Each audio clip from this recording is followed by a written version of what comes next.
a brief history. Um, and I did a deep Rizzo analysis. I went back and I read thousands and thousands of pages of parliamentary Hansards, transcripts of what took place in Parliament to try and understand what was going on here. So just a very brief 5-minute history of EI. Mm-hmm. In 1971, we all know what happened then. Canada's UI was completely overhauled. It was made a universal Wait, program. Matthew, what happened in 1979 No, 71. or 71?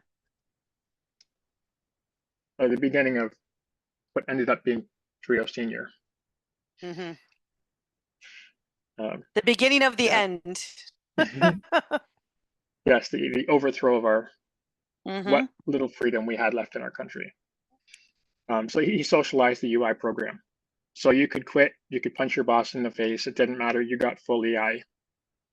They also created some useful benefits for maternity leave and retirement, but it was made a socialized system at that Mm-hmm. point. So it didn't matter what reason you got EI. So obviously the 80s come, we have deindustrialization, we have free trade, we have the destruction of our industry, and that caused huge problems. I just picked from 1980 to when this bill C-13 was written as a 13-year period. In that period, our net debt to GDP more than doubled, and the unemployment rate rose more than 50%. Wow. So by the time we're dealing with these particular statutes, you're looking at 1 in 9 people were unemployed because of all the factories closing. Mm-hmm. You And know this, what? I wonder what it is now, and they don't know because it's based off of EI, and people don't stay on EI very long. no. And the other thing is the definition of unemployment has been gamed so much in the last 20 years. It's very hard to understand. People drop out of the labor market, and then what? They're not unemployed. Well, yeah, they actually are unemployed. They've been Mm-hmm. trying to find a job for 2 years and they can't, so they go into the table because they can't do it any other way. Mm-hmm. But they're not counted in the stats. Yep. So, as a response to that, institutions across the country got involved in major studies for unemployment, the unemployment problem, they called it. There were white papers, 2 significant ones that came out of major university studies. There was a 2-year study in Parliament, both in the House and in the Senate, that led to Bill C-21. Now, just to give you context, there were 4,500 pages of testimony between the House and the Senate in the construction of this bill. That's how serious EI problem. I could not find any other change in EI history that led to half as much investigation by both houses of Parliament. And their primary goal at that time was we have a socialized system. We can't deal with this, right? 1 in 9 people are unemployed. And Yeah. so their answer, aside from Bill C-21, was to just, hey, we're going to stop funding EI. So prior to 1990, EI was split 3 ways.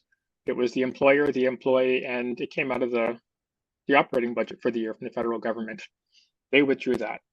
So as of 1990 in Bill C-21, UI, or it was called UI at the time, but EI was funded only by the employer and the employees. Since then, it's a 58-42 split. Now, obviously, that causes a huge problem, right? When you've got that many people unemployed, and your solution to the problem is, yeah, we're just going to take away government funding. Everybody can guess what happened, right? So it caused a huge problem. So 2 years later, now we're into the infamous PC government, the same people behind GST. They said, okay, we have an idea. We're going to frame this as abusers. We're losing $1 billion a year in our EI payment. Why? Because people are cheating the program, and they tell these anecdotal stories about someone going off to Florida for 6 months and claiming EI, which it may have happened, right? But we all know that's not what's causing it. When you stop funding a program that's already on the brink of teetering, it's going to collapse. So they said we have to prevent cheating in the program. And again, Bill C-113 didn't pass. Their solution at that time was, hey, if you either lose your job without cause, or you quit, we're not going to give you EI at all. And that was their solution, that, hey, we're just going to shut down the program. Mm-hmm. And that But caused a huge problem. So they tried to pass Bill C-113. The Hansards say they actually dropped this on Parliament like less than 24 hours before the Christmas break, and were supposed to vote out right when they came back. There was an emergency motion in the House. It didn't pass, but one of the things that came out is, hey, you're saying just cause. What do you mean by just cause? That's something that prior to Bill C-21 was never ever mentioned, because it was a socialized program. And the NDP and Liberal Party at the time said, there's no way we're going to vote for just kicking people off EI. And this led to a lot of problems civilly too. There were massive protests and riots across the country. There were sit-ins at MPs' offices. I'll actually show you a quote from a minister in the House who actually had to call the RCMP because his family was being threatened.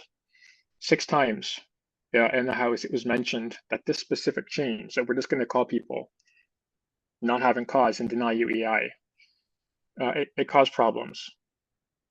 So 2 months later, after Bill C-113 was lost, they came back, with the next bill. Sorry, C-105 is the one that failed. So they came back with Bill C-113. It was the exact same thing, except they added a definition of just cause from the case law. At that time, there was about 40 different reasons why you could qualify for EI that they labeled just cause. And if you had one of those causes, then you would qualify for EI. So after a lot of chaos, Bill C-113 passed, which was just the same answer as the last time. We're just going to kick everybody off EI. But this time they were forced to codify. Okay, we'll let you have EI if you have one of these 14 categories of reasons. I'll just pull up that quickly so you can see what the list is. This list has not changed. Since when? When was the year? This would have been 1993. So 1988 to 1990 was the study on unemployment, which led to Bill C-21 that was signed in 1990, early in the year. 1992 was Bill C-110, the one that kicked everybody off but didn't pass because of the chaos and the protests and everything else. So they came back 2 months later. Now we're early into 1993, and they put in just cause. Now, what can we?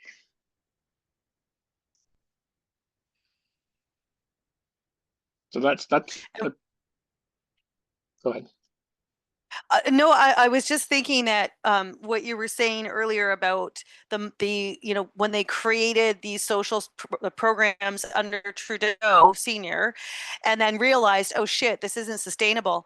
That this is exactly what they're doing with the UBI bill, Senator Kim Pate's bill. That they, by the way, this is the 4th time this UBI bill is back in the House, and so I put in the chat, just that's what I was speaking to, guys. This could be an excellent argument for the UBI bill, because when they implemented the EI program that was funded by the government, it was billions of dollars every year, and they were like, holy shit, like we got a problem here, because there was unemployment had skyrocketed at the same time.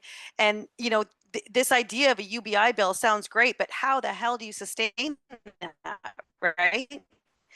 So I feel like this is like the perfect case study to say, how in the heck would you be able to sustain a UBI program for what? How long could you do this for? So that was it just kind of brought those two together in that moment. So sorry, Matt. I know it's good. I think it's designed to collapse the system. That's the intent behind making these changes, and you get to plunder off the top. 100%. Yeah. I don't know what you can see. Canley's hanging here. So while it's thinking, I'm going to just pull up. This is just one quote from the Hansards. This is from a minister. This was given in March Are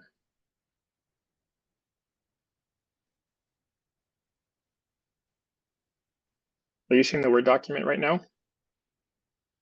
Not yet, no. What are you actually seeing on the screen? Your face. Oh, I see your face. okay, I'm gonna stop sharing. Try it again. Okay.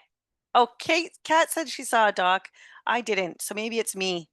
Maybe it's just me. That's Oh, okay. you know what? Hold on a second. I think, there we go. Now I can see it. Okay. Okay. Well, now I see me, but I know I'll see the document in a minute. There we go. Okay.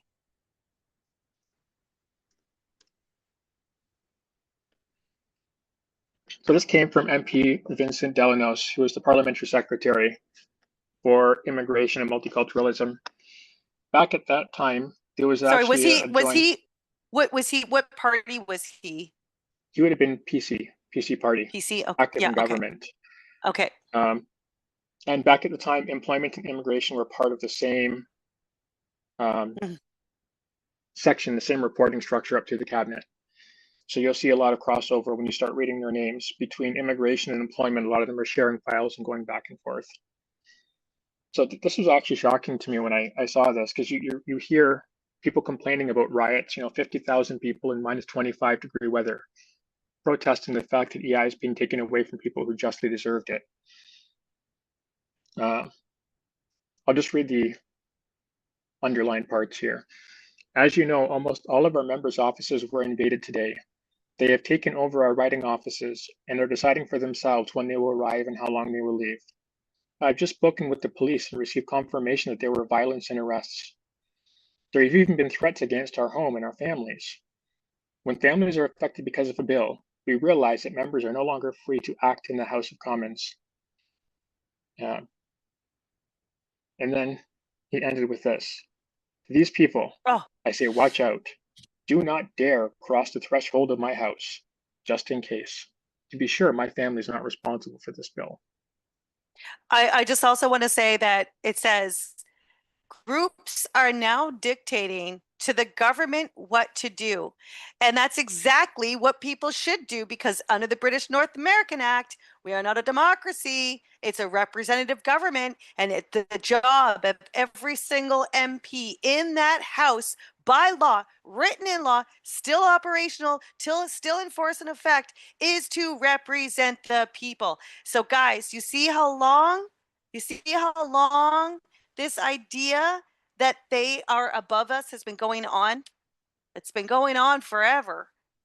So isn't that interesting? And I have a hard time having empathy for MPs when people show up with tiki torches and pitchforks demanding that they actually do their job. I'm not condoning it. Yeah, I'm not saying to do that. I'm just saying that my empathy level is very low. 1 in 9 people are on unemployment, and it's not their fault that they're on unemployment. And all of a sudden, oh, you're going to get kicked off and not qualify anymore. Why? Because Yeah. you're an EI cheater. Like what? Yeah. What do you expect people to do? Yeah. So all that to get to just cause. The section was added as a result of that in 1993. So this is the section in the EI Act that deals with qualification. I'll call it that. Disqualification and disentitlement runs from section 27 down to the mid 30s. Of course, we all know that the interpretation section is controlling for that particular part or section of the Act. So for the purposes of section 30 to 33, which is disqualification and disentitlement, which are two different things. I'm not going to get into the technical cause behind it right now. If we get into details more, I'm considering doing some sort of like educational series on this because I really want people to understand. Mm-hmm. But anyways, for the purposes of either disqualifying or disentitling people, just cause for voluntarily leaving an employment or taking leave from an employment exists if the claimant had no reasonable alternative to, and again, it's leaving or taking leave. They're both there. And there's a long history that was debated in the committees over how to word it. So that's important. It's got both voluntarily leaving or taking leave of. Having regard to all the circumstances, including, and you've got your list here. So things like harassment, obligations to family, discrimination. The ones that really matter here, sub 11, practices of an employer that are contrary to law. And then 7 and 9, significant modifications of terms and conditions and significant changes in work duties. So if they violate or change unilaterally your employment contract, or they do something that is contrary to law, and you can show how that directly leads to your separation from your employer, then you qualify for EI. And there are a long list of cases at the tribunal level where they actually applied this prior to 2020. And in fact, just for sake of time, I won't get into it, but they actually applied this during the pandemic to masks. So employers that were not enforcing mask mandates were deemed to be contrary to law and people qualified for EI. But that is the only situation during the pandemic. Every other time, yeah, no, sorry, it's not in our jurisdiction to investigate whether it's contrary to law. Oh, yes. I love that. Um, Not in our jurisdiction. Yeah, and this is right in the statute. The other thing that's really important, I'm going to just show you the DESDA Act, Section 64. Mm-hmm.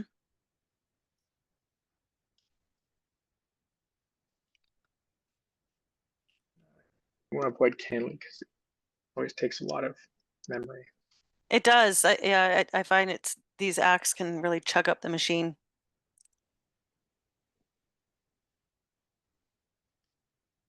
So the DESDA Act is the act, I'll pull up the table of contents quickly, that governs the employment department. So it includes the EI Commission, it includes the Social Security Tribunal, everything in the adjudication process related to EI. This actually creates them. They wouldn't exist without, this is what we call a statutory creature. So these bodies are statutory creatures. They don't exist outside of this. If this statute didn't exist, they wouldn't exist. Yeah, it's home statutes, the term that's used in the parliamentary record. And as of Avalov, which is the current administrative law case, the reason that judges are supposed to give deference to adjudicators like tribunal members in their decisions is precisely because they get their power from statute, which comes from Parliament. Yep. So if they're not following the statute, then that leads to the obvious conclusion, oh, so why should we give them deference then? If a statute says you have to do something and you're not doing it. So there's two home statutes for this. There's the powers of tribunal. The tribunal may decide any question of law or fact that is necessary for the disposition of any application made or appeal brought under this act. And again, this was widely quoted to justify some pretty far-reaching decisions from the tribunal prior to the pandemic. All of a sudden, once-in-a-lifetime emergency comes up, and no, sorry, we don't have any jurisdiction to decide a question of fact or law that is inconvenient for us. Well, no, you're supposed to, right? The EI Act is not optional. I see it. They're acting contrary to law, they get EI. And you have to actually look at that and deal with all the questions that are brought before you in your pleadings.